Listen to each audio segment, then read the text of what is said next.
Karen, to the Historic Preservation Commission meeting for July 9th.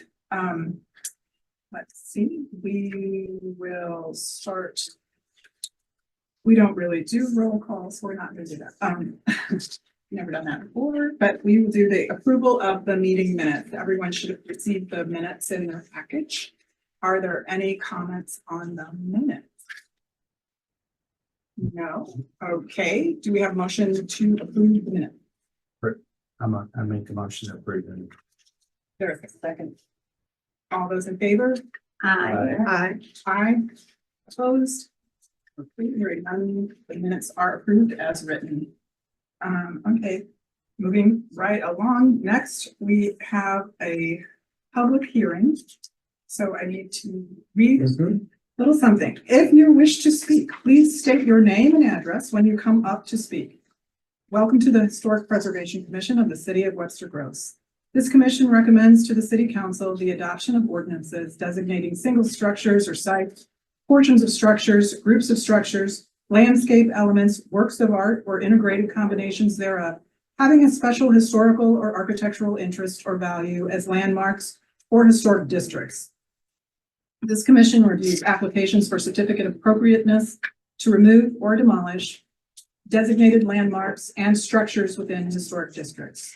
In addition, this commission reviews applications for certificates of appropriateness before any of the following actions may be taken to a landmark property or to a property located in a historic district, subdivision, boundary adjustment, or lot split. In making this determination, the commission sits as an administrative body and by ordinance hears the applicant and any other evidence that may be pertinent. In order to accommodate the schedules of all applicants, the commission requests that all persons wishing to speak limit their comments to evidence regarding the historical significance of the proposal. Above all, please be concise and to the point. Comments voicing nothing more than general opposition to an application will not be tolerated. Applicants are granted 10 minutes, not including time used to respond to questions of the commission. To ensure that other persons who wish to present evidence are heard, the commission limits the comments of individuals to 3 minutes. Groups of 3 or more shall elect a spokesperson who shall be limited to 7 minutes. We request that each of you adhere strictly to these time limits so that each applicant can be heard within a reasonable amount of time. Again, if you wish to speak, please state your name and address when you come up to speak. Thank you. Madam Chair, if we could go on the quotes and just turn it over. There is an item in quotes there. You see that line after number 3? The purpose of the public hearing this evening is to determine if the primary structure and property located at 35 Mason Avenue should be issued a certificate of appropriateness to demolish the accessory structure. Is there anyone who wishes to speak in favor of this proposed demolition? I can. We'll come right up here, please. Pull that seat right there. Absolutely. Okay. And if you could just give us your name and address and who you're affiliated. Sure. My name is Catherine Duckworth. I live at 25 Plant Avenue. I am an architect and I work for Hercules Design Build, and we are working with Joe and Julie Sullivan on the renovation at 35 Mason. I would just briefly say we had every intention of trying to keep the garage. The budget for the project never quite accommodated really doing much with it at this point. We were hoping to sort of shore it up and let them use it for basically storage for now until they could take it a little bit further. But when it came time when we got into the demolition, we have a demolition permit. Everybody realized that it was in a lot worse shape than we originally thought. So we invited our structural engineer out, and you guys have his report. And unfortunately, it just really doesn't seem much that we can do to salvage what's there. And so that's where we are, really. Great. Thank you very much. Sure, that's helpful. Questions, but does not anyone comments. have any? I'm sorry. Does anyone have any questions for her? This one. All right. And we have any comments or anything like that? This project has been before the ARB several times with different owners. And each time the scope of work for the garage has included just things that wouldn't need a permit, like painting, re-roofing and such. To my recollection, this is the first time that a licensed structural engineer has reviewed this. And I did review Aaron Odell's report. And, you know, there's some items that, yes, could be fairly easily repaired. However, there are some that are more significant, most specifically the 4-inch deflection of the walls. And some of the cracking and severe settling of 1/2 inch or more. And I do know that, you know, it was the intention to reutilize this structure. However, in light of this report, I can understand where it's really not going to be feasible, unfortunately. I think that, you know, of course, everyone will weigh in and we'll have a vote. It would be nice to, like, those doors are really beautiful. If they're in good shape, perhaps they could be salvaged and used in another project in the home or something. That might be nice, because I think from previous owners or maybe from the current owners, there was talk of maybe turning that into like a pool cabana or something. So, you know, if in the future another project is built, it'd be nice to salvage those doors and really put some. Yeah. Thank you. Alrighty, anybody else? All right, okay. One question. It's always been just a garage. It doesn't have any living quarters or anything. It doesn't look like it, but I just want to make sure. There's no heating or cooling. I think there's electricity for a light and a couple of outlets, but no plumbing. Okay, so I just have one little thing that isn't, it's great. You can salvage anything and everything from that garage or, you know, recycle whatever you can do there. It's great. You know, that's not anything that we have any control over, but you know, Sure. if you can, that would be great. Okay. And reuse. Personally, I love stuff like that when people do those kinds of things, you know, add something like that. Like if they have an opening into the garage from, like, said pool, I don't know if they even remember the pool, but something like that, backyard, and you use one of those old doors, you know, it adds quite a unique appearance to a house, which is what most of Webster's about anyway. We're all unique. And it also helps blend the new construction with the historic neighborhood and the home. So, yeah. Helps that story be told.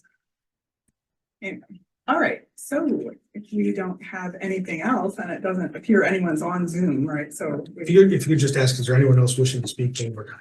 okay, is anyone else here to speak? Okay, hearing no one, we will move on. Do we have a motion for the certificate of appropriateness for demolition of the accessory structure at 35 Mason Avenue? So moved. Second. All those in favor? Aye. Aye. Opposed? Okay, hearing none. The certificate of appropriateness for 35 Mason Avenue for the demolition of the accessory structure has been approved. Thank you. Madam Chair, just for the record, as recording secretary, will enter all the evidence, all the items in evidence from the hearing that were in the packet. Thank you. Thank you. Thank you for coming to explain it. Oh, absolutely, of course, glad to do it.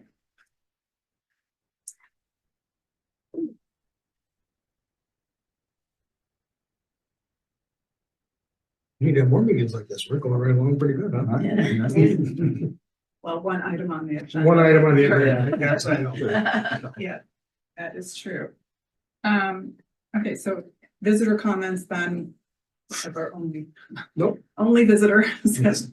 So, then new business. Does anyone want to bring anything up or anything off? Anybody? There's one thing I did want to mention. When we did our reporting to, and I don't know if I mentioned this before, when we did the reporting to the city council for the committee chair had to report to the or whatever, we talked about there being some sort of community education thing with the sustainability committee, which so the historic preservation and sustainability get together since it's all connected. So I think that's something that should, I don't know if anyone else is interested or anything, but something that we should start approaching those folks to do, however we go about that. I know they do things like that, so it would be great to have get involved in that one. Just one thing I want to say. I think that would be a great idea because I think a lot of people don't really realize the interconnectedness between sustainability and historic preservation. And as we all have experienced, there's a lot of misconceptions about historic preservation. And I think when it starts to be addressed as part of sustainability, there becomes more acceptance. And I think it's a great opportunity to work with the Sustainability Commission. I think we have previously mentioned some of the really good programs on historic homes and preserving and documenting our historic homes that have been at the library. And they were very well attended. I thought, oh, well, there'll be about 10 people here, and it was standing room only with the doors kind of open for people outside too. So I think that it might be a really good opportunity for us to look into to maybe just kind of start educating people like, you don't have to rip out those wood windows and put in vinyl windows. Here are alternatives. And just to start giving people some things in their toolbox to preserve their home and keep these wonderful historic elements out of the dumpster. So I think that would be great. I don't know exactly what the mechanism is for one commission approaching the other. Eric, can you give us? Absolutely. Happy to give you some insight there. So I think the easiest way and how we see it work across commissions is the chair or a designee reach out. And usually what ends up is like Green Space and Sustainability have done some eco-ed series work together. You've seen that natural green environment type educational series. They have a small subcommittee. They have a couple from each of the commissions that get together, lay out some plans. That's really important. They're ultimately city events, right? So you'll work with public affairs and staff liaisons and planning and throughout sustainability, but fundamentally, you guys drive what do you want to educate about, and then we create some events around that, whether they be virtual or live, and then help scope them with you. Once you've sort of, which way do we want to go? How many are we thinking a year? I'll tell you, it's important to note if they're your events that really the bulk of the work needs to be on the commission, right? Sustainability is a very engaged commission and does most of the work in those regards. Some commissions want to do events, but they don't want to do the work either. And then so it's, that's just, you'll need to be involved in that, scheduling who you want to speak or, be a presenter and such, if that's what you're going to do, and things like that. The city will take care of and help you with things as long as we have enough planning. So don't just think we can turn around an event next month and make it all work within the scope of everything we have. So. Okay, so I was actually thinking that of it. I think the next meeting is in August, and I was just thinking of attending it. Can we just do that? You absolutely can. And what I would encourage you actually is, I'll connect you, Madam Chair, if you want to go and talk to them. I'd like to actually get some set aside time to talk about that potential Okay. on their agenda. And then if they want to do the same and come here, I mean, we could do that maybe your next agenda as well.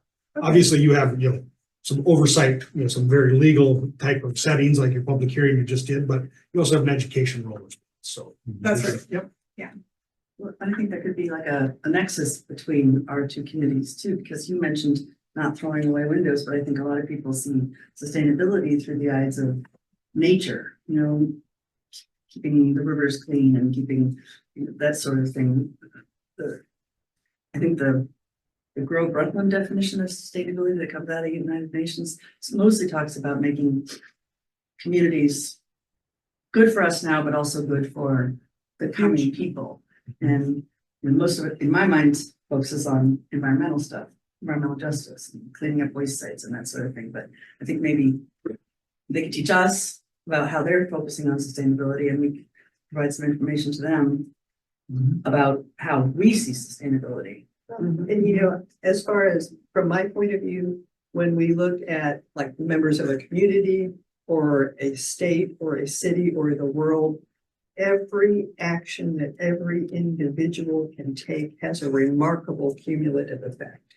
If we just focus even on ourselves, you know, I read an article recently, I think it was in maybe even in the Webster Kirkwood Times about taking the time to plant a pollinator garden and taking 15 minutes to explain to the kids down the street why you're doing that and why it's important.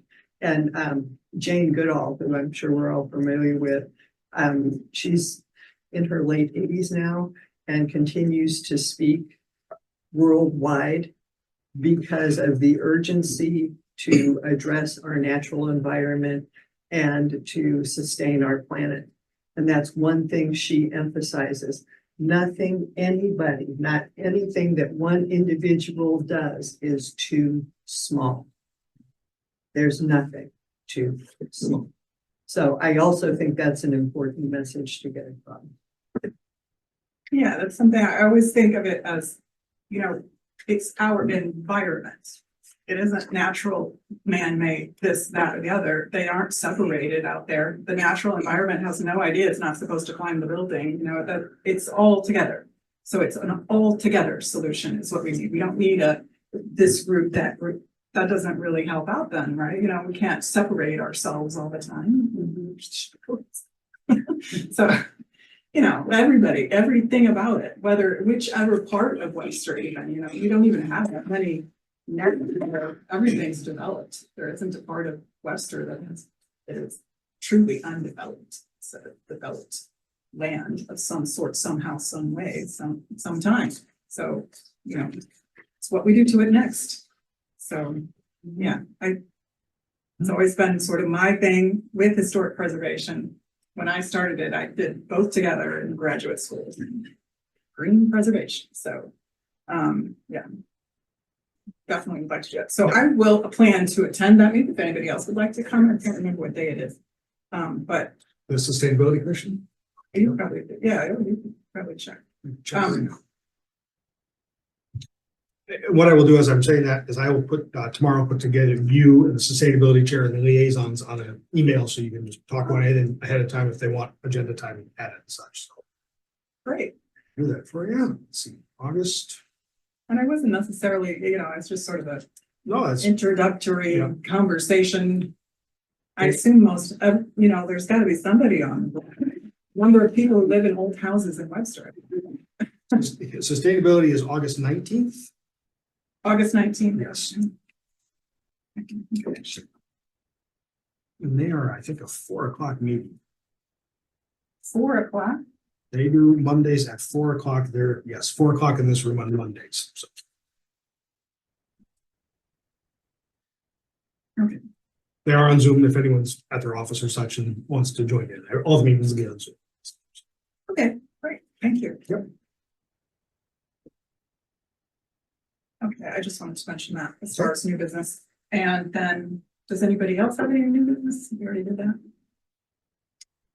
Okay, so I guess we are moving on to old business, which is the comprehensive plan update. And I'm going to share on our web screen, on the screen here, this is journeytowg.com. This is the web location for the comprehensive plan. The team has done its first initial review of engagement with the community. I think they had a chance to talk with many folks, and hope you've all been involved in this. They've issued what they call their engagement summary. So this is a summary. It's available online. If you go to journeytowg.com and click this button, you will get their themes and what they're hearing from the community. This is no recommendations. It's no value judgments based on that. It's just a compilation of the items they are hearing from the community as they've started this process. Okay. So you can see it's, you know, many pages and some mapping in there, 16-page summary report of their first round of engagement in this process. So that's available to you all. I encourage you to look at it. I think there's many things that will perk your ears in good ways. And there's probably some folks who said some things I'll be like, whoa, what's that mean? You know, and so I think there's a yin and a yang to this report when I read it, you know, that, you know, everyone's got their own values they're putting in this, and you see how do we use land? How do we go forward in the future, right? And what it means. And then I just wanted to highlight, obviously, this is an 18-month process, very likely, a quite long process, but we do have plans in the fall for what's called the open house and speak out, which will be right there. It is not scheduled the time yet, but I just want to make you aware there will be some in-person open house, what's called speak out, for your chance to speak out to this engagement summary and what I believe will be a very first draft of how do we go forward and what do we think this plan starts to look like, and some beginnings of the flesh on the bone, you know, as moving forward in the process. So I would encourage you to stay engaged with that. I guarantee you, we will provide all the commissions, you included the time of this and when it's scheduled and such, so you can see it. But use this website, and if you go down to the bottom all the way, we encourage you to stay up to date. You will get emails direct from the comprehensive planning team by signing up. So if you're very interested, I would encourage you or the members of the public or millions of viewers at home to be sure to use this website and that function as a way to stay up to date, most up to date.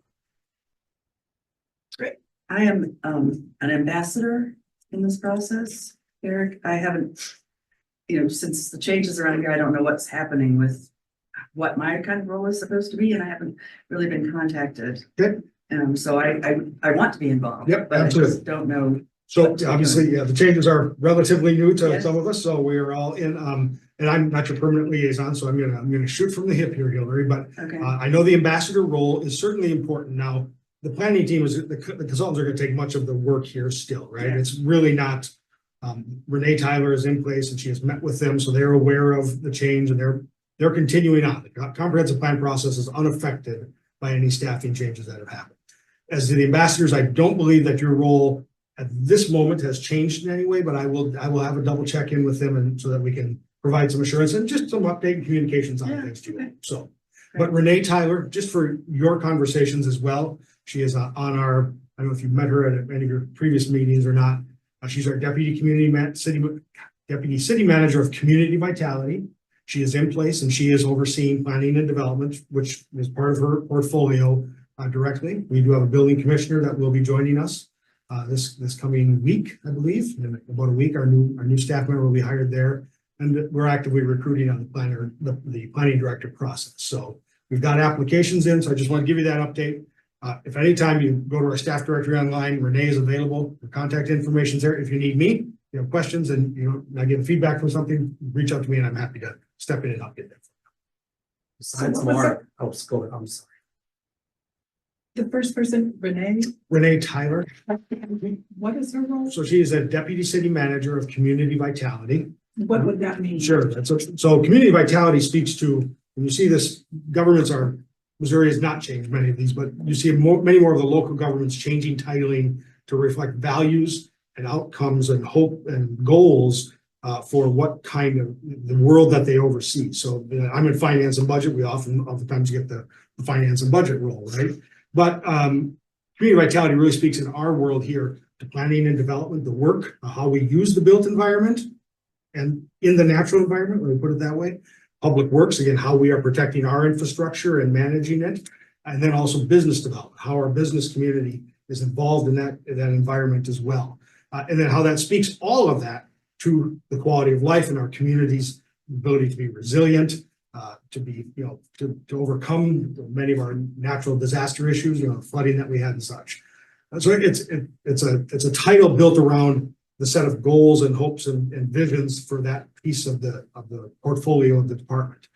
So it's something new, I know, to Webster Grove. She's been in place for about a month and a half with the city here. She's got a long history in all of those disciplines with her previous experience. So she's counterpart to me. So she works for the city manager. She's on my level and then oversees certain departments, just as I do. So now Mara then obviously has left the city and planning development director. And then there are, in that department, there was already the building commissioner role, which has been an incredibly tough role to recruit for. All local government roles right now are really tough. There are immense challenges and competition, just 89 municipalities in the county alone immediately here. We're just seeing the dominoes move around. We get this guy from somebody else and they get somebody from us and everyone just goes around the playing field. So we have some challenges there to overcome, but we've got a building commissioner coming, which is a great step, huge relief to our team. And then obviously we'll be recruiting for that director position as well. And then what about Public Works? In Public Works, we're recruiting for a director right now as well. Many qualified candidates in that world. We've had an acting director for many, many months. The acting director was recruited to an outside firm, gone off into the private sector.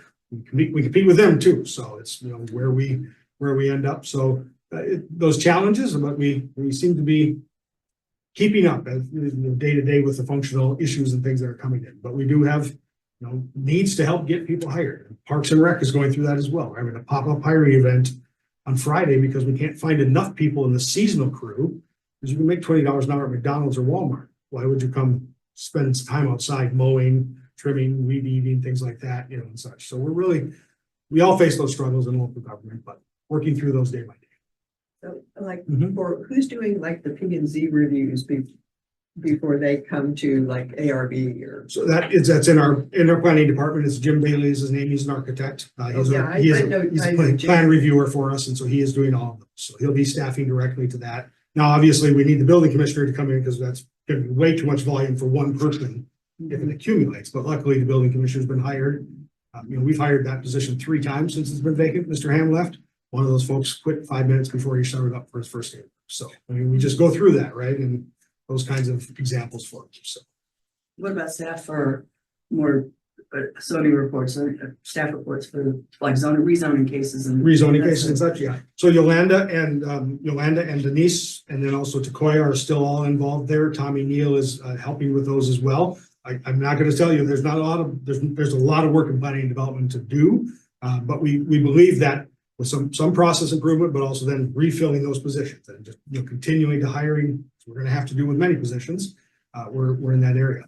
We also know we have retirements coming. We have folks naturally ready to retire, right? We have a silver wave coming in a bit of a way across the city, where we've got some folks going, to use that term, going into retirement, and they'll be scheduled. And so we know that those recruitments are going to need to come up, and I've been working with HR to step up. How do we recruit? How do we enhance our recruitment, not only financially, but just the attractiveness of the city as a place to come work and as a workplace as well. Do you still plan on hiring the staff planner that was in the budget, or is it the planning director priority? Well, the planning director is certainly priority and such. Those positions are all still authorized. I think as far as I know, they're still planning to hire. Obviously the new director is the intent to get that person involved so that what's the direction of the department? Every director moves some pieces around on the board at times and such. And what are the needs of the department? Is it a planner that person thinks they need at the moment, or do they need someone more in inspections? I don't know those answers, but I think we would obviously default in some ways to getting a director on to make sure that they can acknowledge what their needs are. That's a tremendous amount of work on the existing staff who already had a tremendous amount of work. Yeah, Absolutely. And it's concerning that's what level of work on those individuals is sustainable. It's not sustainable. And so we've looked, there's also consultants, Shockey Consulting, I'll just be blunt so you all know. Shockey Consulting is a major local government consultancy in this area. They do Rock Hills planning and zoning, their actual planning type of work. So we've contacted them on being able to step in on a contract basis to take many of those items, larger reviews that may come in. And they have expertise and knowledge in that area, and they can take some of that load. So we're not, pushing staff to the limit in these moments. I'm glad to know that there's some relief for them, because the last thing we need to do is lose more people. Yeah. Absolutely. That's good. I'm glad there's some relief.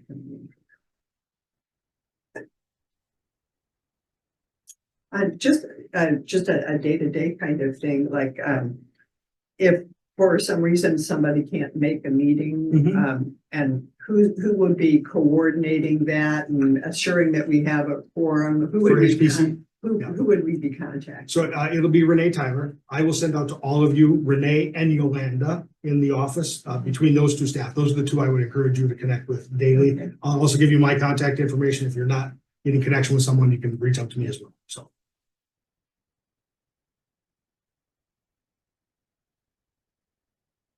Do you have a projected date for replacing the Mara's position? I do not. I know the applications are open. Okay. I would encourage you all, and we're gonna keep it open until the right person's hired. If we find the right candidate, we're gonna go, and if they're ready, make that hire. So if you see that posting is up on our website, I encourage you to share it with your colleagues and those kinds of folks. Then you help us out. We need that kind of help. I'll be honest with you, most of our best hires in the city come from that kind of connection, the referral process that's happening from our community and from our staff. We ought to get it into East West Gateway's local government briefings. They have Yeah. a job board all the time. And then that Didn't they've see it in been, the last one, but. they've I was been, looking. they've been added since, so it should be in the next. Good. Those are some of the enhancements we're talking about. City has historically never used job boards. It's been generally our website and Indeed for many years. That was the standard practice. And of course, with competition, you can't just do that. You've got to be farther out and more reaching. So putting money and resources behind improving those postings as well. And then also, just again, making us a premier workplace in that regard. So.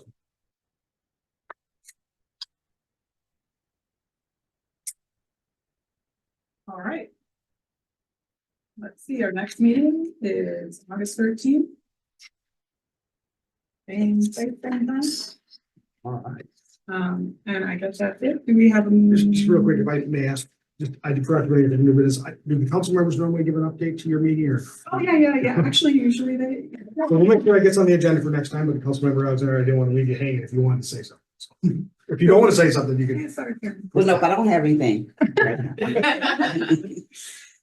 So, I've been on the HPC liaison before, right? Okay, and so this is the second round for me. Some new faces, some older faces, there's some other faces, not older. Literally. Look like familiar, yes, familiar.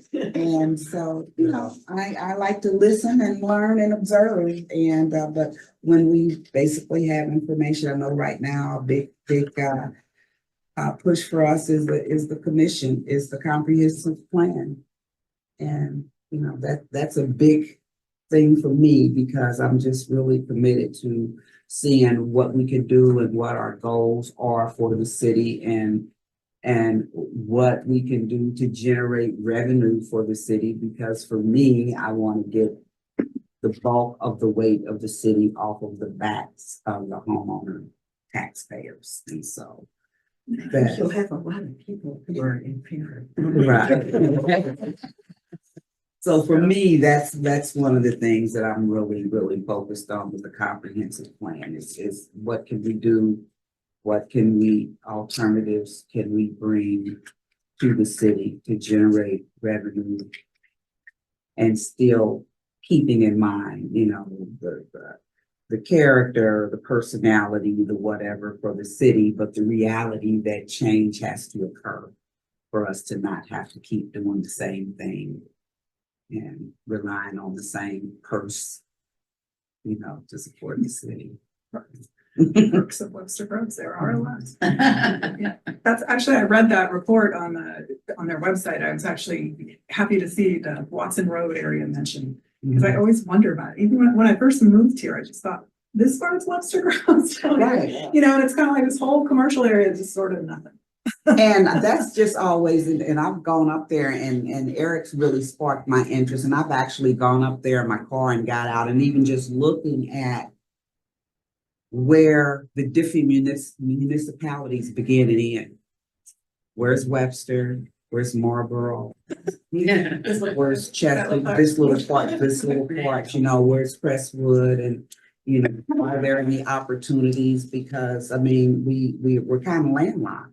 Yeah, but there is right. Yeah. You can't move people out of their houses, literally. You have to, Exactly. there is a situation, because all the homeowners are all for someone else paying some taxes, but Mhm. we do want the other people's money coming in there. Exactly. But you can't just, it doesn't come out of thin It air. doesn't just fall out of the sky. Something's gotta be, something, you gotta give up something to get something, basically. And it may be what we've considered lifestyle or what, I don't know. My family's been in Webster for years, 64 is when my parents moved here. So for a lot of people in Webster, that's new, that's recent. You know, so, but again, that's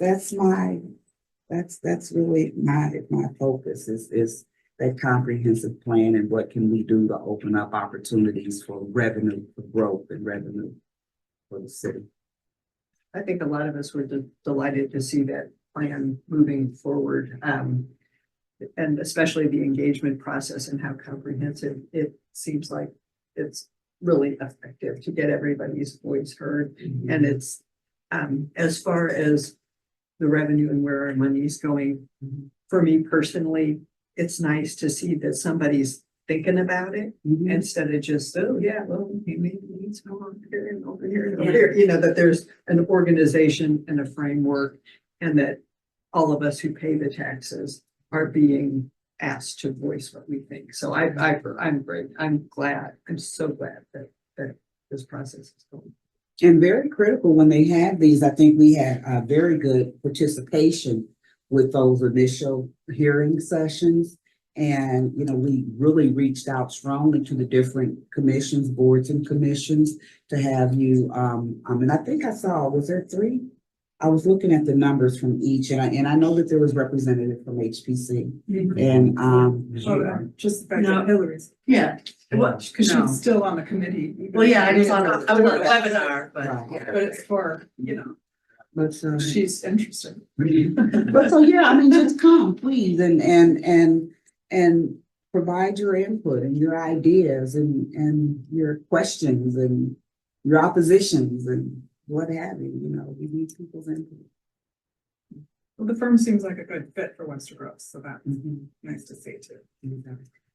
I think it's a much better, doing a much more comprehensive job than the Green Streets development people from, well, I've been a planner for 20+ years and I tuned into some of those webinars and stuff, and it was the most pro forma, tick the boxes kind of stuff that I've ever witnessed. It was awful. So I was worried these people would do that when I came to the meeting. They did not. They Yeah, did no, not no. go that way. Did not get that cookie cutter Mhm. thing where you just feel like, yeah, you people can have this Form A over here, you know. Yeah, report A, don't you want this giant development with all this surface or water runoff into the creek? And there's just, Yeah, we were pretty deliberate in even selecting the group because we had, I think I had, how many looked through? 6. I think there were 6 that went to the selection 6 committee. that but came to the 6 for me to choose from, for me to look at. And that was screened through There before. were well over 20 firms that applied. for it. Yeah, exactly. And then they whittled them down and then gave us a, you know, a group. So like I said, there were 6 that I looked through and, you know, we're looking at them and looking at the work that they done previously. Where were they? What were the city sizes? What were the population? You know, and just looking at those to really get an idea of what would be a fit for the city so that, you know, what have they done for something that is in alignment with our size, with our population, with our demographics. And so we thought that we came up with a good selection. And so here we go. Okay, so now, Now you you say can- it. Do we have a motion to adjourn the meeting? I move we adjourn the meeting. Second. All those in favor? Aye. And the meeting is adjourned. I promise I'm not